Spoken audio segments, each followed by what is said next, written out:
M for Murder is the next show to grace the stage at the Penobscot Theatre. Ken Stack, Brad Labrie, a couple of members of the cast. Thank you both for coming in. Brad, I'll start with you. For anybody who's not aware of what Dial M for Murder is, can you give us a little synopsis? What's the plot here? Sure. We're going to tag team this a little bit. Okay, I'm going to need Ken to help me out. But so general idea of the plot, a jealous husband. He plans the murder of his wife and too much. I don't want to give too much away. Plans the murder of his wife to inherit her fortune and enlist the help of a con man. And people just have to find out whether things go his way or not. Okay. It's not really a whodunit. It's a thriller. So you're not looking to try and solve a mystery. You're trying to figure out what's going to happen next. And that's where the suspense and the fun comes from. Yeah, will they get away with it? Yeah. People may be familiar with the story. There are a few different versions, iterations of this. You corrected me before we came on air. I thought this was a Hitchcock original. I was wrong. No, Hitchcock did the film about 2 years after it first was a play by Frederick Knott.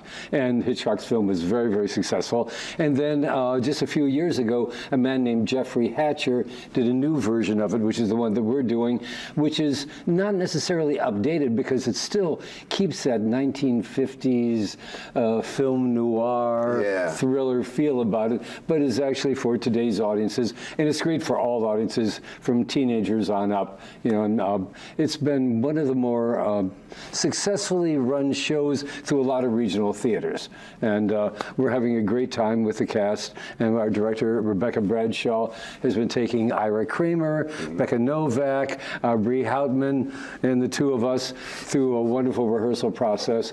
And we go into tech this week and get ready to open next week. Why do you think that there have been versions of this that other people have tried? Why does this kind of a timeless theme that seems to resonate with audiences? A classic love triangle. Yeah.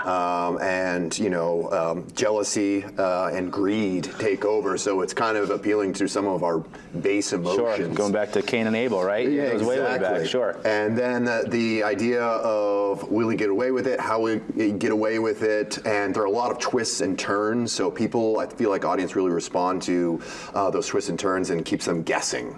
And they want to be right. So you're watching it, you're trying to figure it out, and just being witness to will they get away with it. Everybody loves a good thriller. Sure, yeah, absolutely. Pulse pounding, right? There's a reason. Spine tingling. There you go. I like that one too. I mean, I think Tom Cruise has got a couple extra houses because of the Mission Impossible series, right?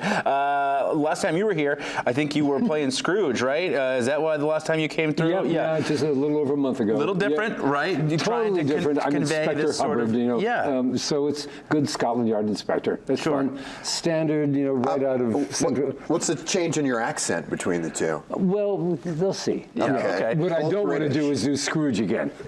Inspector Hubbard will be a little bit different from Scrooge. All right. I'll do Scrooge. What's it like trying to convey to you know, get that level of suspense across? You know, when you're trying to up the stakes a little bit in a setting like this, how do you achieve it as actors? It's just laying out for the audience those little clues, one after another. How does that connect with this, connect with that?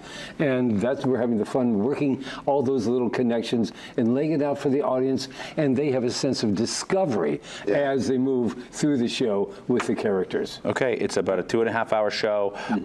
Previews January 30th, or we open January 30th? Previews January 30th and 31st, opens February 1 through the 23rd, and box office open Tuesdays through Fridays in the afternoons, or you can call Penobscot Theatre, what is it, 942-3333, or penobscottheatre.org. There you go. Yeah, there we go. Penobscottheatre.org, especially with the 3333. Like that's an easy one. Hard to commit that one, or to not commit that one to memory. Okay, there you go. Bottom of your screen, penobscottheatre.org. There's the phone number as well. Gentlemen, thank you both for stopping through. Our pleasure. This is great fun. All right.